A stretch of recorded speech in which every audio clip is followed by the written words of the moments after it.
Hello there. We're going to continue reading Mort by Terry Pratchett, a Discworld novel.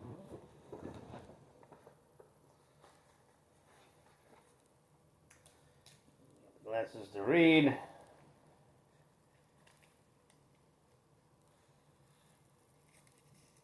It is a fact that although the death of the Discworld is, in his own words, an anthropomorphic personification, he long ago gave up using the traditional skeletal horses because of the bother of having to stop all the time to wire bits back on.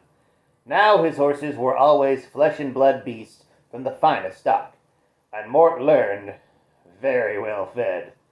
Some jobs offer increments. This one offered, well, quite the reverse, but at least it was in the warm and fairly easy to get the hang of. After a while, he got into the rhythm of it and started playing the private little quantity surveying game that everyone plays in these circumstances. Let's see, he thought. I've done nearly a quarter. Let's call it a third. So when I've done that corner by the hay rack, it'll be more than half, call it 5/8, which means 3 more wheelbarrow loads. It doesn't prove anything very much, except that the awesome splendor of the universe is much easier to deal with if you think of it as a series of small chunks. The horse watched him from its stall, occasionally trying to eat his hair in a friendly sort of way. After a while, he became aware that someone else was watching him. The girl Isabel, I think it's Ysabell, I'm going with Isabel, was leaning on the half door, her chin in her hands. "Are you a servant?" she said. Mort straightened up. "No," he said. "I'm an apprentice." "That's silly. Albert said you can't be an apprentice." Mort concentrated on hefting a shovelful into the wheelbarrow. It should be wheelbarrow. What are we doing here? Wheelbarrow. What is a barrow?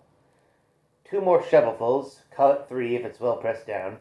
And that means 4 more barrows. All right, call it 5 before I've done halfway to the... "He says," said Isabel in a louder voice, "that apprentices become masters, and you can't have more than one day. So you're just a servant, and you have to do what I say." And then 8 more barrows mean it's all done all the way to the door, which is nearly 2/3 of the whole thing, which means, "Did you hear what I said, boy?" Mort nodded. "And then it'll be 14 more barrows, only call it 15 because they haven't swept up properly in the corner, and I should be saying this in Mort's voice." "Have you lost your tongue?" "Mort," said Mort mildly. She looked at him furiously. "What?" "My name is Mort," said Mort, "or Mortimer. Most people call me Mort. Did you want to talk to me about something?" Oh, sassy Mort. She was speechless for a moment, staring from his face to the shovel and back again. "Only I've been told to get on with this," she exploded. "Why are you here? Why did Father bring you here?" "He hired me at the hiring fair," said Mort. "All the boys got hired, and me." "And you wanted to be hired," she snapped. "He's death, you know. The Grim Reaper. He's very important. He's not something you become. He's something you are." Mort gestured vaguely at the wheelbarrow.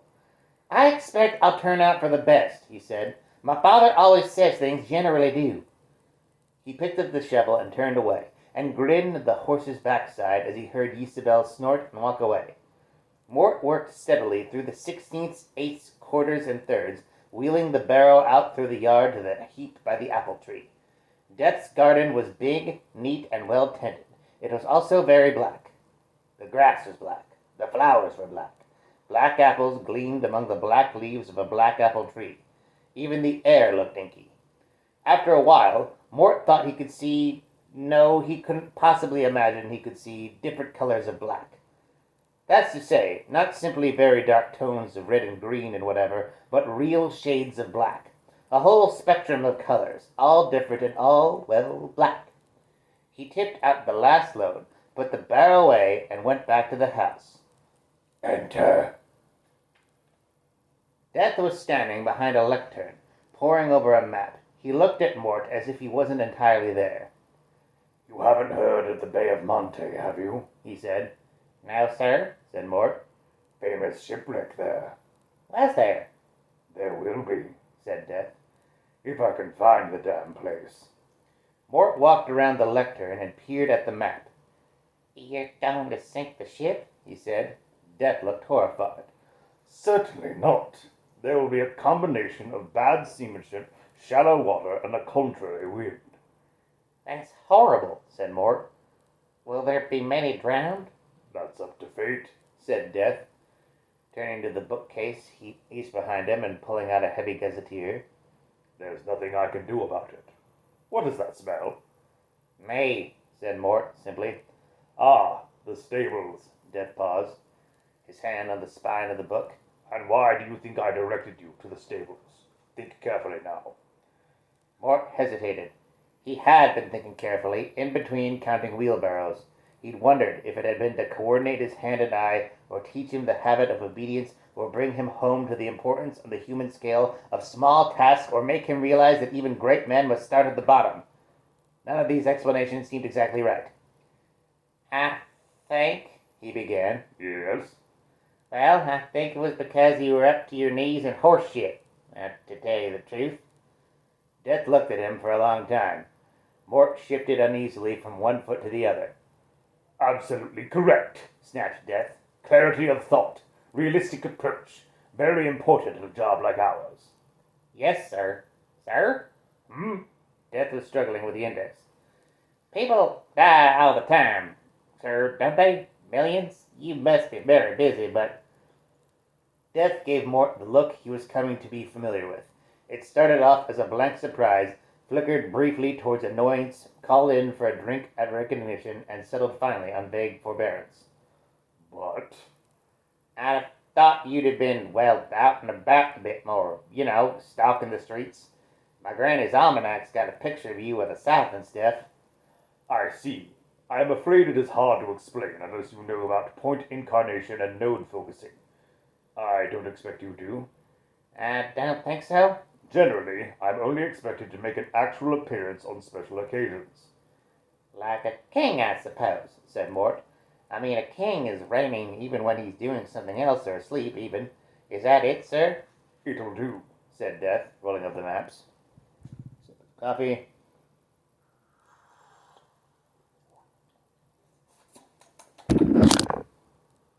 Dang it.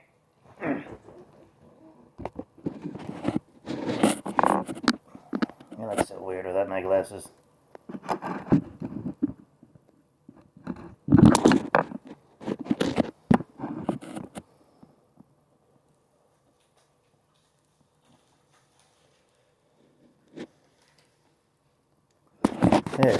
Welcome to the reading. See a guy put various bric-a-brac in front of his phone so that it stays upright. There we are.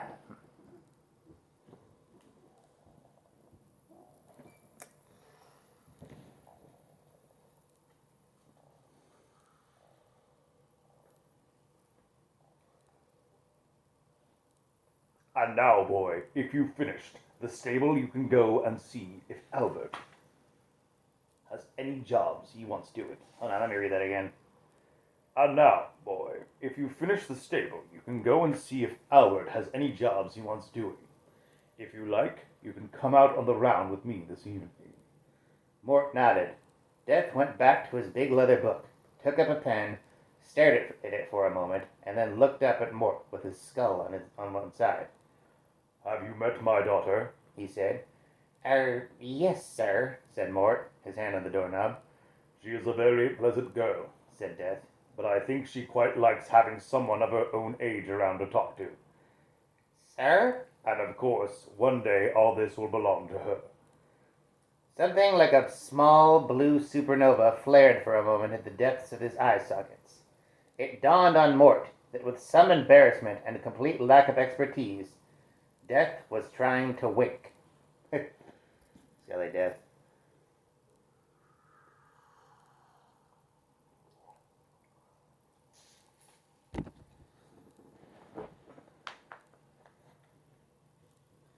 In a landscape that owed nothing to time and space, which appeared on no map, which existed only in those for reaches of the multiplex cosmos known to the few astrophysicists, who have taken really bad acid. Mort spent the afternoon helping Albert plant out broccoli. It was black, tinted with purple. He tries, see, said Albert, flourishing the dipper. It's just that when it comes to colour, he hasn't got much imagination. I'm not sure I understand all this, said Mort. Did you say he made all this?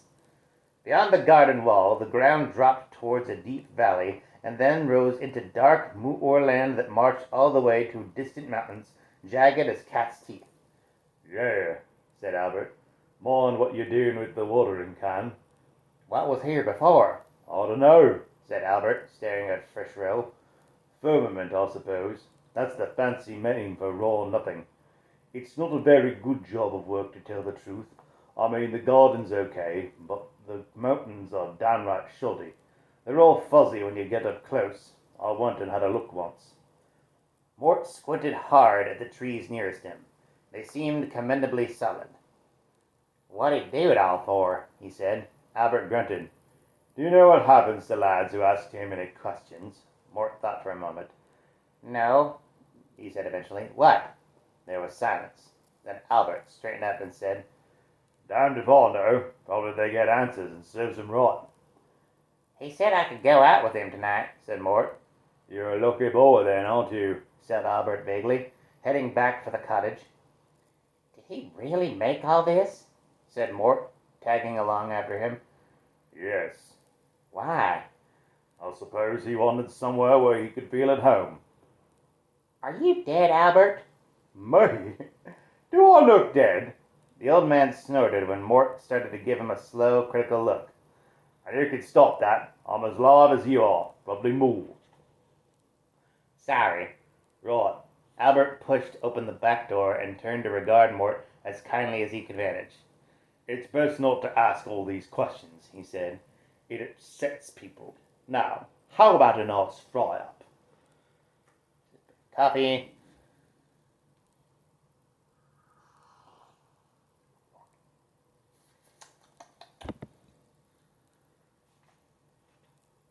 The bell rang while they were playing dominoes. Mort sat to attention. You'll want the horse made ready, said Albert. Come on. They went out to the stable in the gathering dusk, and Mort watched the old man saddle up Death's horse. His name's Binky, said Albert, fastening the girth. It just goes to show you can never tell. Binky tried to eat his scarf in an affectionate way. Mort remembered the woodcut in his grandmother's almanac between the page on planting times and the phases of the moon section showing Death the great leveler comes to all men. Death the great leveler comes to all men. Okay. He'd stared at it hundreds of times when learning his letters.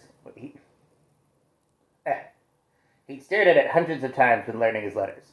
It wouldn't have been half so impressive if it had been generally known that the flame-breathing horse that Spectre rode was called Binky. Yeah. I would have thought of something like Fang or Sabre or Ebony, Albert continued. But the master will have his little fancies, you know. Looking forward to it, are you? I think so, said Mort uncertainly. I've never seen Death actually at work. Not many have, said Albert. Not twice, at any rate. Mort took a deep breath. About this daughter of his, he began. Ah, good evening, Albert, boy. Mort, said Mort automatically. Death strode into the stable, stooping a little to clear the ceiling. Death strode into the stable, stooping a little to clear the ceiling. Albert nodded, not in any subservient way, Mort noticed, but simply out of form. Mort had met one or two servants on the rare occasions he'd been taken into town, and Albert wasn't like any of them. He seemed to act as though the house really belonged to him, and its owner was just a passing guest. Something to be tolerated, like peeling paintwork or spiders in the lavatory. Death put up with it, too, as though he and Albert had said everything that needed to be said a long time ago and were simply content, now, to get on with their jobs with the minimum of inconvenience all round. I think they're married. To Mort, it was rather like going for a walk after a really bad thunderstorm. Everything was quite fresh. Nothing was particularly unpleasant. but there was the sense of vast energies just expended. Finding out about Albert tagged itself on to the end of his list of things to do.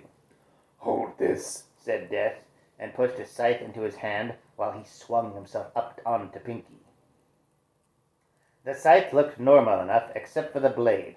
It was so thin that Mort could see through it, a pale blue shimmer in the air that could slice flame and chop sound. He held it very carefully. Right, boy, said Death. Come on up, Albert. Don't wait up. The horse trotted out onto the courtyard and into the sky. There should have been a flash or rush of stars. The air should have spiraled and turned into speeding sparks such as normally happens in the comet, everyday transdimensional hyperjumps. But this was Death, who has mastered the art of going everywhere without ostentation and could slide between dimensions as easily as he could slip through a locked door, and they moved at an easy gallop through cloud canyons, past great billowing mountains of cumulus until the wisps parted in front of them and the disk lay below basking in sunlight. That's because time is adjustable, said Death when Mort pointed this out. It's not really important. I always thought it was. People think it's important only because they invented it, said Death somberly. Mort considered this rather trite but decided not to argue. What are we going to do now? He said. There's a promising war in Klatistan, said Death. Several plague outbreaks. One rather important assassination, if you prefer. What? A murder? Aye, a king. Oh, kings, said Mort dismissively. He knew about kings. Once a year, a band of strolling players, or at any rate, ambling ones, came to Sheepridge, and the plays they performed were invariably about kings. Kings were always killing one another or being killed.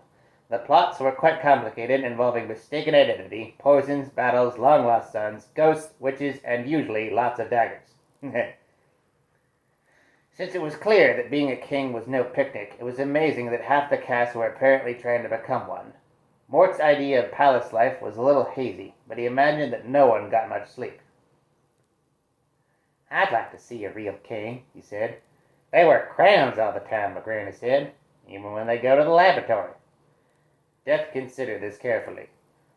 There's no technical reason why not, he conceded. In my experience, however, it's generally not the case. The horse wheeled, and the vast flat checkerboard of the Stowe plain sped underneath them at lightning speed. This was rich, full country full of silk and rolling cabbage fields and neat little kingdoms whose boundaries wriggled like snakes as small formal wars, marriage pacts, complex alliances, and the occasional bit of sloppy cartography changed the political shape of the land.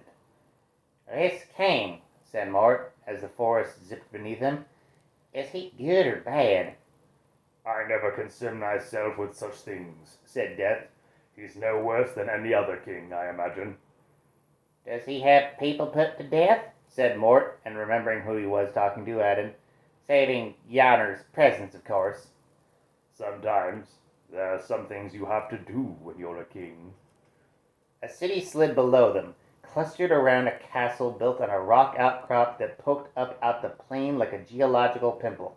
It was one huge rock from the distant ramtops. Death said. From the distant ramtops. Death said, left there by the retreating ice and the legendary days when the ice giants waged war on the gods and rode their glaciers across the land in an attempt to freeze the whole world. They'd given up in the end, however, and driven their great glittering flocks back to their hidden lands among the razor-backed mountains near the hub. No one on the plains knew why they had done this. It was generally considered by the younger generation in the city of Stowlap, the city around the rock, that it was because the place was so dead boring. I love practice writing.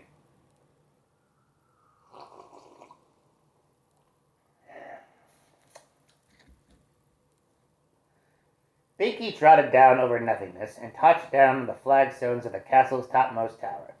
Death dismounted and told Mort to sort out of the nosebag.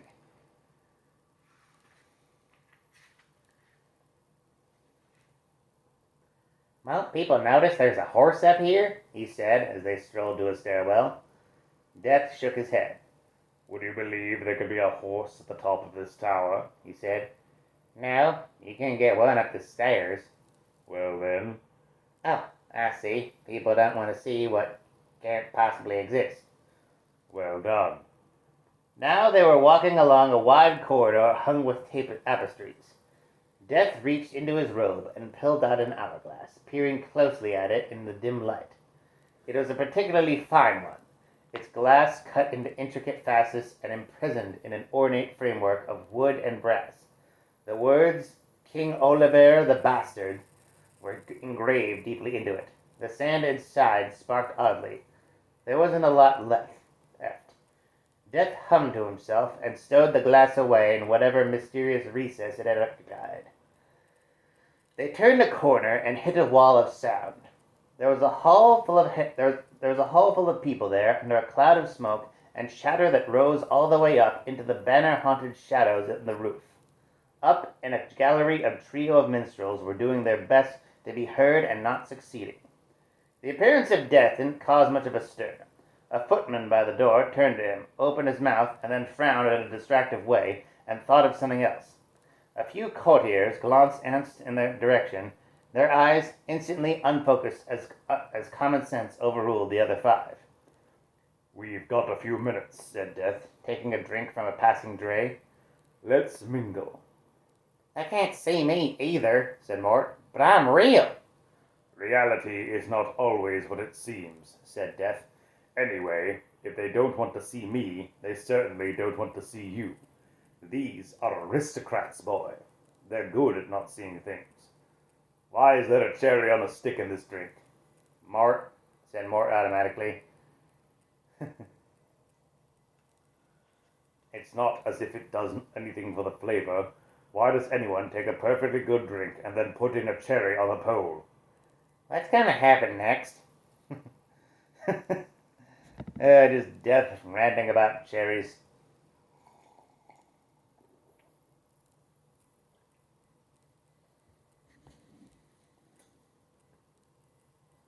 What's gonna happen next? Said Mort. An elderly earl bumped into his elbow, looked everywhere but directly at him, shrugged, and walked away. Take these things now, said Death, fingering a passive canape. I mean, mushrooms, yes. Chicken, yes. Cream, yes. I've nothing against any of them. But why, in the name of sanity, mince them all up and put them in the little pastry cases? Pardon? Said Mort. That's mortals for you, Death continued. They've only got a few years in this world, and they spend them all in making these complicated for themselves. Fascinating. Have a gherkin. Where's the king? Said Mort, craning to look over the heads of the court. Chap with the golden beard, said Death. He tapped a flunky on the shoulder, and as the man turned and looked around in puzzlement, deftly piloted around another drink from his tray. Mort cast around until he saw the figure standing in a little group in the center of the crowd, leaning over slightly the better to hear what a rather short courtier was saying to him. He was a tall, heavily built man with the kind of stolid, patient face that one would confidently buy a used horse from. He doesn't look a bad king, said Mort. Why would anyone want to kill him? See the man next to him, with a little moustache and a grin like a lizard? Death pointed with his sight. Yes? His cousin, the Duke of Stow-Hellet. Not the nicest of people, said Death. A handyman with a bottle of poison, fifth in line to the throne last year. Now second in line. Bit of a social climber, you might say. He fumbled inside his robe and produced an hourglass in which black sand coursed between the spiked iron latticework. He gave it an experimental shake. I'm due to live another 35 years, he said, with a sigh. And it goes around killing people? Said Mort. He shook his head. There's no justice. Death sighed. No, he said, handing his drink to a page who was surprised to find he wasn't suddenly holding an empty glass. There's just me. He drew his sword, which had the same ice-blue, shadow-thin blade as the scythe of office, and stepped forward. I thought you used the scythe, whispered Mort. Kings get the sword, said Death. It's a royal, prerogative.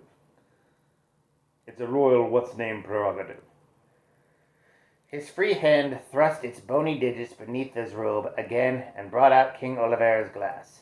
In the top half, the last few grains of sand were huddling together. Pay careful attention, said Death. You may be asked questions later. Wait, said Mort wretchedly. It's not fair. Can't you stop it? Fair? Said Death. Who said anything about fair? Well, the other man is such a... Listen, said Death. Fair doesn't come into it. You can't take sides. Good grief. When it's time, it's time. That's all there is to it, boy. Mort! Moaned Mort, staring at the crowd. And then he saw her. A random movement and the people opened up a channel between Mort and a slim, red-haired girl seated among a group of older women behind the king. She wasn't exactly beautiful, being over and down in the freckle department, and frankly rather on the skinny side. But the sight of her caused a shock that hot-wired Mort's hindbrain and drove it all the way to the pit of his stomach, laughing nastily. It's time, said Death, giving Mort a nudge with a short elbow. Follow me. Death walked toward the king. Weighing the sword in his hand, Mort blinked and started to follow.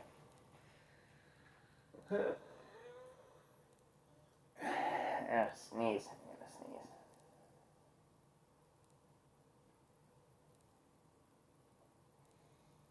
The girl's eyes met his for a second and immediately looked away. Then swiveled back, dragging her around, her mouth starting to open in an O of horror.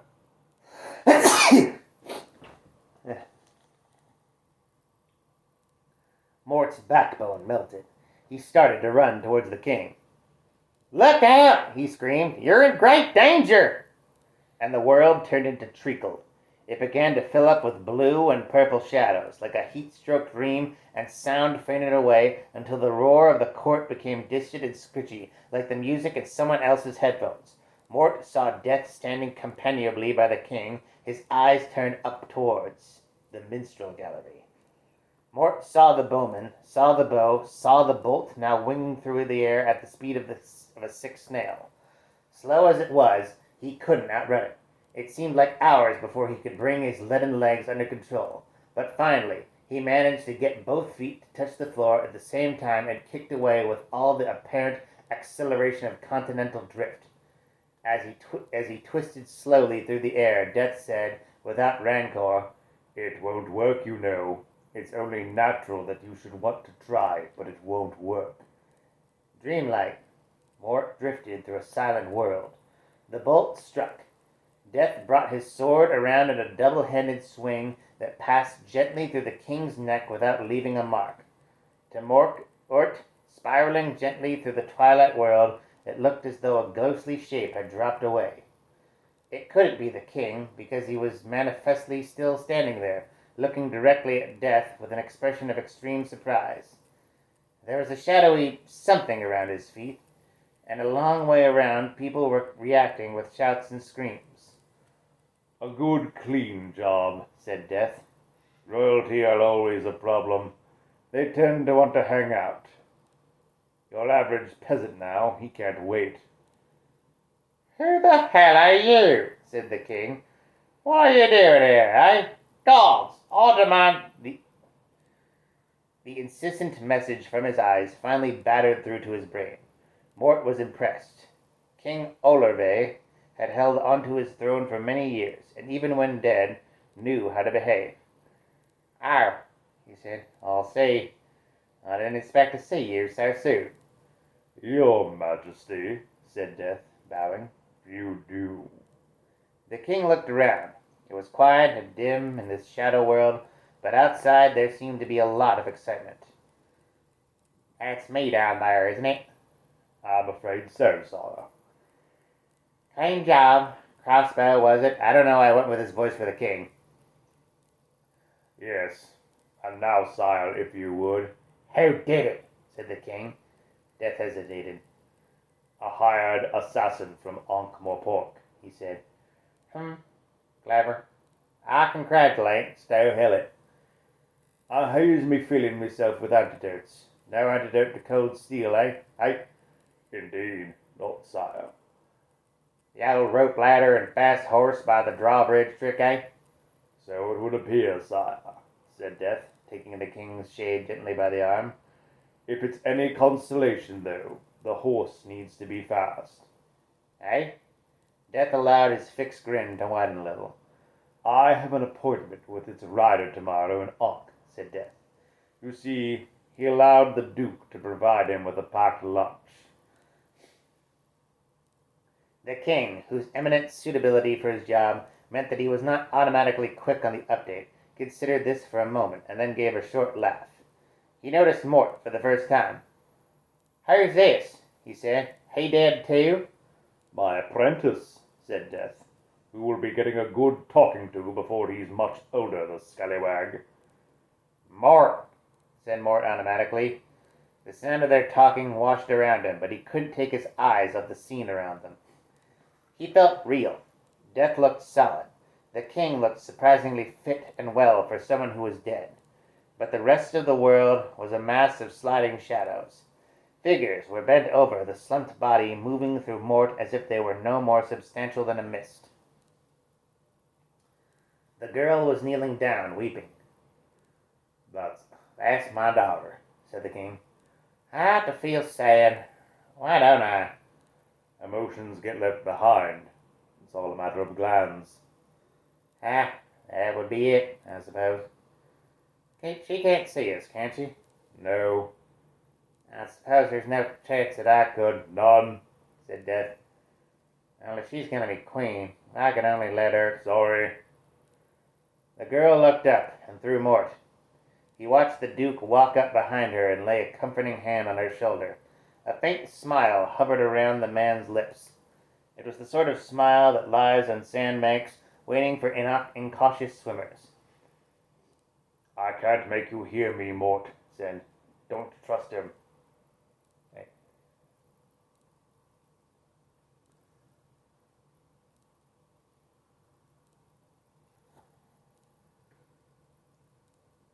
What does it say? It was a sort of smile that lies in... I can't make you hear me, Mort said. Don't trust him. Who said this? She peered at Mort, screwing up her eyes. He reached out and watched his hand pass through hers. Come along, boy. No lollygagging. Mort felt Death's hand tighten on his shoulder, not in an unfriendly fashion. He turned away reluctantly, following Death and the king. They walked out through the wall. He was halfway after them before he realized that walking through walls was impossible. The suicidal logic of this nearly killed him. He felt the chill of stone around his limbs before a voice in his ear said, Look at it this way. The wall can't be there. Otherwise you wouldn't be walking through it, would you, boy?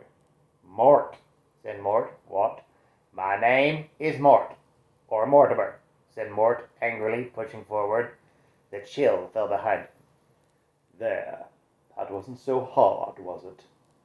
Mort looked up and down the length of the corridor, and slapped the wall experimentally. He must have walked through it, but it felt solid enough. Little specks of mica glittered at him. How do you do that stuff? He said. How do I do it? Is it magic? Magic is the one thing it isn't, boy. When you can do it by yourself, there will be nothing more that I can teach you. The king, who was considerably more diffuse now, said, It's impressive, I'll give you that, I'll grant you. By the way, I seem to be fading. It's the morphogenetic field awakening, said Death. The king's voice was no longer louder than a whisper. Is that what it is? It happens to everyone.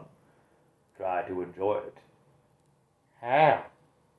Now the voice was no more than a shape in the air. Just be yourself.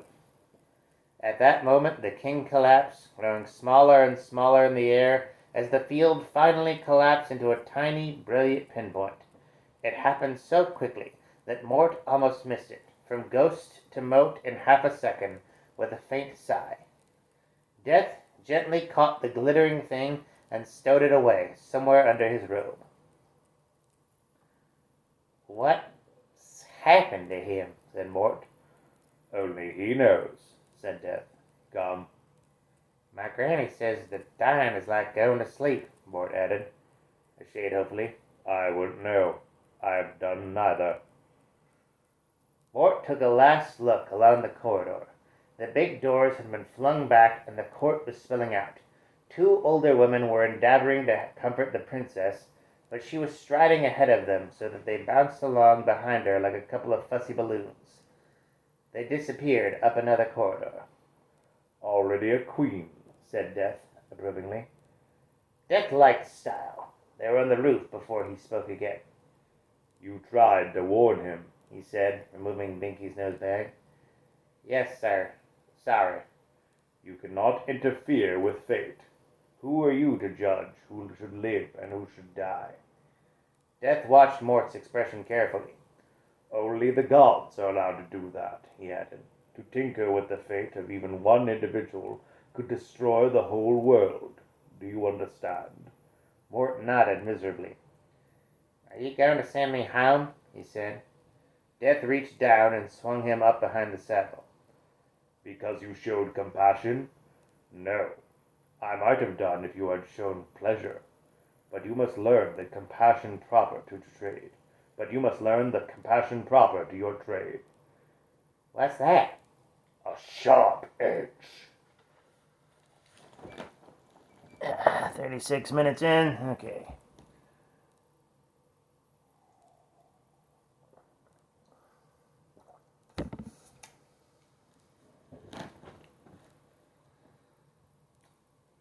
Days passed, although Mort wasn't certainly how many. The gloomy sun of Death's world rolled regularly across the sky, but the visits to mortal space seemed to adhere to no particular system. Nor did Death visit only kings in important battles. Most of the personal visits were to quite ordinary people. Meals were served up by Albert, who smiled to himself a lot and didn't say anything much. Isabel kept to her room most of the time, or rode her own pony on the black moors above the cottage. The sight of her, with her hair streaming in the wind, would have been more impressive if she was a better horsewoman, or if the pony had been rather larger, or if her hair was the sort that streams naturally. Some hair has got it, and some hasn't. Hers hadn't. When he wasn't out on what Death referred to as the duty, Mort assisted Albert, or found jobs in the garden or stable, or browsed through Death's extensive library, reading with the speed and omnibrousness common to those who discover the magic of the written word for the first time.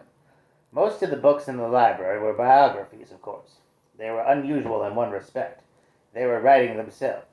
People who had already died obviously filled their books from cover to cover, and those who hadn't been born yet had to put up with blank pages. Those in between, Mort took note, marking the place and counting the extra lines, and estimated that some books were adding paragraphs at the rate of 4 or 5 every day. He didn't recognize the handwriting. And finally he plucked up his courage.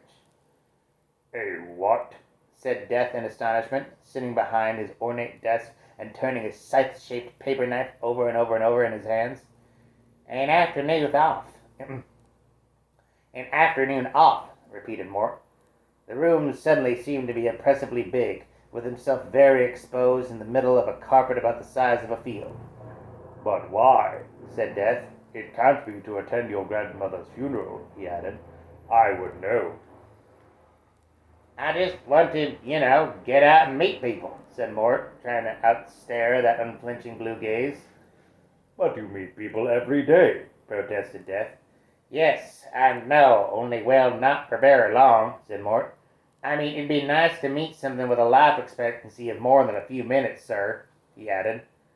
Death drummed his fingers on the desk, making a sound not unlike a mouse tap dancing, and gave Mort another few seconds of stare. He noticed that the boy seemed rather less elbows than he remembered, stood a little more upright, and bluntly could use a word like expectancy. It was all that library. All right, he said grudgingly, but it seems to me you have everything you need right here. The duty is not onerous, is it? No, sir. And you have good food, and a warm bed, and recreation, and people your own age? Pardon, sir, said Mort. My daughter, said Death. You have met her, I believe. Oh, yes, sir. She has a very warm personality when you get to know her. I'm sure she has, sir. Nevertheless, you wish, Death launched the words with a spin of distaste. An afternoon off. Yes, sir, if you please. Very well. So be it. You may have until sunset. Death opened his great ledger, picked up a pen, and began to write. Occasionally he'd reach out and flick the beads of an abacus. After a minute he looked up. You're still here, he said, and in your own time, too, he added sourly. Said Mort. Will people be able to see me, sir? I imagine so, I'm sure, said Death. Is there anything else I might be able to assist you with before you leave for this debauch? Well, sir, there is one thing, sir. I don't know how to get to the mortal world, sir, said Mort desperately. Death sighed loudly and pulled open a desk drawer. Just walk there. Mort nodded miserably and took the long walk to the study door. As he pulled it open, Death coughed. "Boy!" he called, and tossed something across the room. Mort caught it automatically as the door crack eked open. The doorway vanished. The deep carpet underfoot became muddy cobbles. Broad daylight poured over him like quicksilver. "Mort!"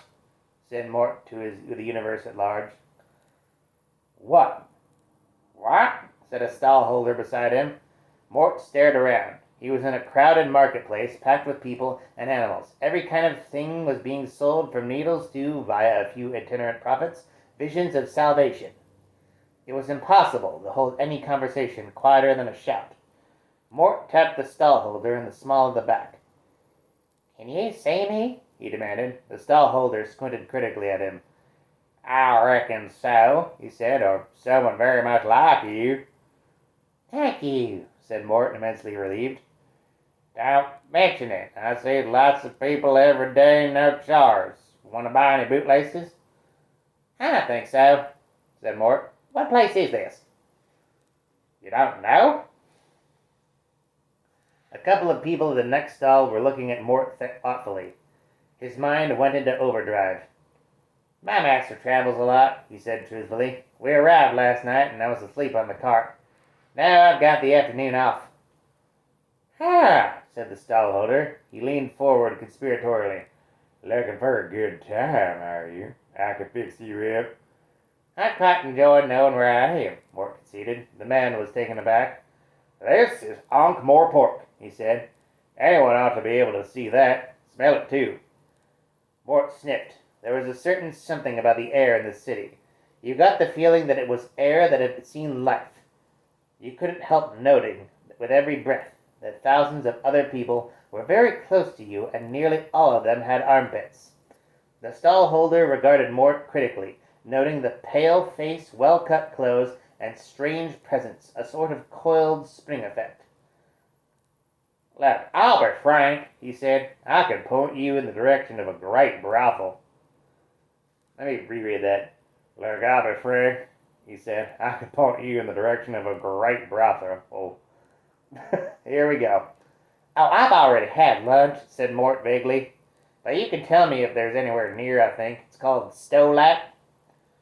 "About 20 miles hubwards, but there's nothing there for a young man of your kidney," said the trader hurriedly. "I know you're out by yourself. You want new experiences. You want excitement, romance." Mort, meanwhile, had opened the bag Death had given him. It was full of small gold coins about the size of sequins.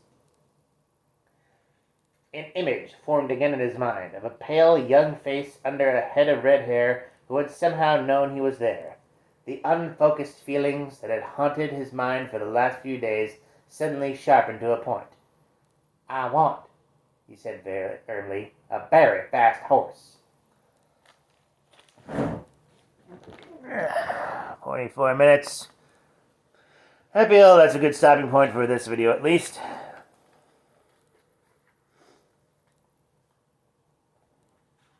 I'll be uploading the next one soon. God, I look better with my glasses on.